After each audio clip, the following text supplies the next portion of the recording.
Hi, welcome to my YouTube channel.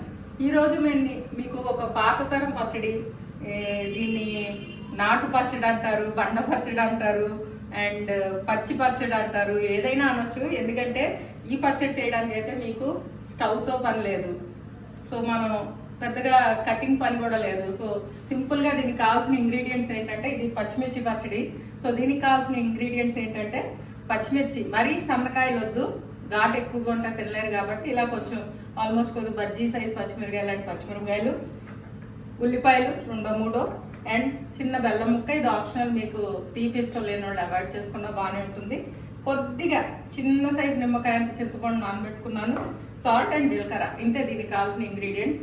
ఇది ఎప్పుడంటే almost మన 2-3 తరాలు వెనక్కి వెళ్తే అప్పట్లో చేసుకునే పచ్చడి ఇది. సింపుల్ గా మనకి గ్యాస్ స్టవ్స్ అండ్ ఇన్ని రకాల ఫుడ్ ఆప్షన్స్ లేనప్పుడు, అంటే ఇప్పుడైతే మనకి ఎన్ని రకాల పచ్చళ్ళు ఉన్నాయి, బీరకాయ, దొండకాయ, మామిడికాయ, ఇంకా చాలా రకాలు. ఈ మధ్యన కొత్తగా బొప్పాస్కాయతో కూడా పచ్చళ్ళు చేసేస్తున్నారు. పోను కుంకుడాకు, వేపాకుతో చేసిన ఆశ్చర్యపోకర్లేదు. సో ఈ పచ్చడి ఇవన్నీ రాకముందనమాట. అసలు ఇది ఎప్పుడెప్పుడు చేసుకోవచ్చు అంటే, నాకు తెలిసి మనకి జ్వరం అది వచ్చి ఒంట్లో బాగున్న తర్వాత నోరు బాగా చెప్పబడిపోయినప్పుడు చేసుకుంటే నోటికి చాలా రుచిగా ఉంటుంది. తీగా కొంచెం తీపి, పులుపు, కారంగా, అండ్ ఆల్మోస్ట్ ఉగాది పచ్చడి తింటే ఏ ఫీలింగ్ వస్తుందో అలా ఉంటుంది. అండ్ ఆల్సో మన దగ్గర టైం లేనప్పుడు అప్పుడు కూడా చాలా ఫాస్ట్గా చేసేసుకోవచ్చు. నాట్ మోర్ దాన్ 2 minutesలో అయిపోతుంది పచ్చడి.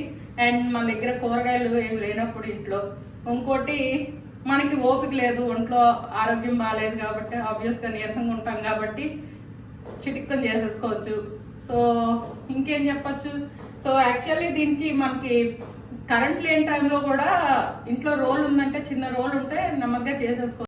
ఇది అనమాట ఈ పచ్చడి. దీన్ని రకరకాలుగా పిలుస్తారు, ఏరియాకి తగ్గట్టు పిలుస్తూ ఉంటారు. సో ఆల్మోస్ట్ నేను ఏమంటానంటే, ఇందులో మనం కొద్దిగా నీళ్లు కలిపేస్తే లాస్ట్లో ఇది పచ్చి పులుసు టైప్లో ఉంటుంది. టేస్ట్ కూడా అదే విధంగా దానికి దగ్గరగా ఉంటుంది, పచ్చడిలా ఉంటుంది. సో మనం ఇది ఎలా చేసుకోవాలో చూసేద్దామా. కొద్దిగా జీలకర్ర, అండ్ మనం నానబెట్టుకున్నాం కదా ఈ చింతపండు, దీన్ని కూడా వేసేసి కొద్దిగా నలగనిద్దాం. ఎందుకంటే ఇది బాగా నలిగితే ఆ తర్వాత అవి మనం ఎలాగో కచ్చపచ్చగా చేసుకోవాలి కాబట్టి ముందు దీన్ని బాగా నలిపేసుకుందాం. అండ్ ఇదిగో ఈ బెల్లం ముక్క, నాకు ఇది ఇష్టం కాబట్టి నేను వేసుకుంటున్నాను, మీకు అక్కర్లేకపోతే మానేయచ్చు బెల్లం కూడా. అండ్ కొద్దిగా సాల్ట్ ఇవి వేసేసుకున్నాం కదా, ముందు ఇవి తిప్పేసుకుందాం.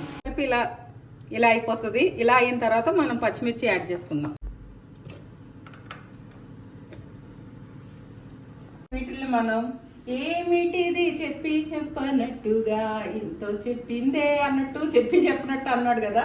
సో మనం కూడా ఇక్కడ తిప్పినట్టు తిప్పాలి మిక్సీని. ఎందుకంటే ఇది పూర్తిగా పేస్ట్ అయిపోడు, పచ్చగా ఉంటేనే దీని టేస్ట్ బాగుంటుంది. సో ఇదిగో ఇలాగా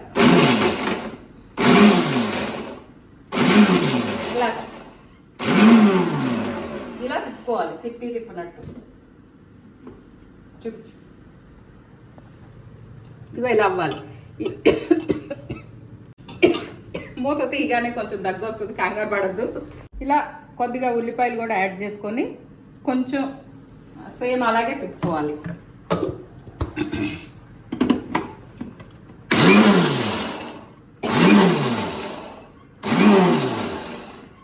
అంతే.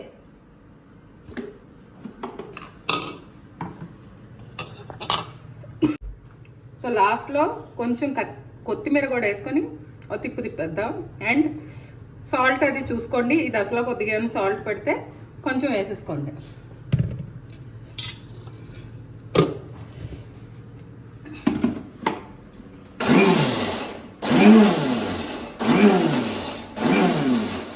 అంతే, మన పచ్చడి రెడీ అయిపోయింది. చూసారా, ఇలా ఉండాలి. ఇప్పుడు దీన్ని ఒక బౌల్లోకి తీసేసుకుందాం.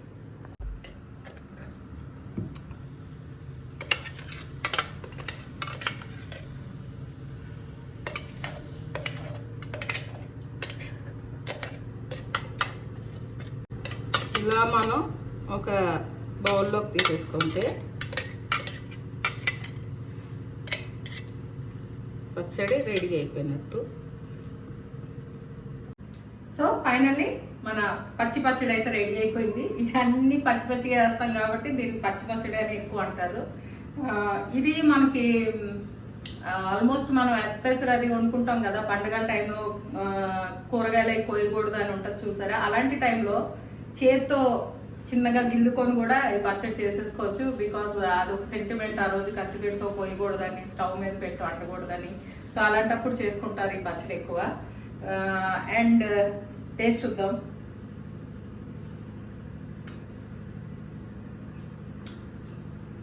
ఎగ్జాక్ట్లీ అన్నీ కరెక్ట్గా సరిపోయి, కొంచెం ఘాటుగా కూడా ఉంది. సో ఘాటుగా ఉంది కదా, సో మీరు ఏంటంటే బాగుంది కదా అని ఎక్కువ తినేయద్దు. ఎందుకంటే ఎనీథింగ్ ఇన్ ఎక్సెస్ ఏమవుద్ది, అడ్వర్స్ అవుద్ది. సో మంచిది కాదు కాబట్టి ఏదైనా బాగుందని ఎక్కువ తింటే తేడా చేయొచ్చు. అయినా జస్ట్ 4-5 ముద్దలు చాలు, మన క్రేవింగ్స్ అన్నీ సాటిస్ఫై అయిపోతుంది, మన నోరు శుభ్రంగా రిపేర్ అయిపోతుంది. 3-4 ముద్దలు చాలు. ఇష్టం ఉన్న వాళ్ళు కొద్దిగా నూనె లేకపోతే కొంచెం నెయ్యో వేసుకొని తినండి. నాకైతే అవేమి నచ్చవు, నేను యాస్టీజ్ అలాగే తినేస్తాను.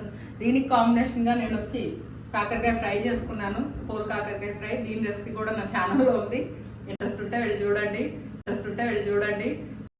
సో ఈ పచ్చడి అయితే చాలా సింపుల్గా, ఈజీగా, ఫాస్ట్గా, టేస్టీగా అయిపోతుంది. అన్ని రుచులు ఉంటాయి. నేనేమంటానంటే ఇందులో కొద్దిగా వాటర్ కలిపితే పచ్చిపులుసు లాగా కూడా అయిపోతుంది. బట్ మనం ఇది కొంచెం గట్టిగా చేసుకున్నాం, దీని కన్సిస్టెన్సీని బట్టి దీనికి పచ్చడి అని పేరు పెట్టేసుకున్నాం తప్ప రెండు ఆల్మోస్ట్ దగ్గరగా ఒకే టేస్ట్లో ఉంటాయి. సో డెఫినెట్లీ మీరు ట్రై చేసి ఎలా ఉందో చెప్పండి. ఆల్మోస్ట్ చాలా మందికి తెలిసే ఉంటుంది, ఎందుకంటే ఇంట్లో అమ్మమ్మలు వాళ్ళు చేసే ఉంటారు కదా. అయినా సరే మర్చిపోయి ఉంటారు కదా, సో మళ్ళీ గుర్తు చేస్తున్నాను అంతే. ఓకేనా? డెఫినెట్లీ ట్రై చేయండి. బాయ్.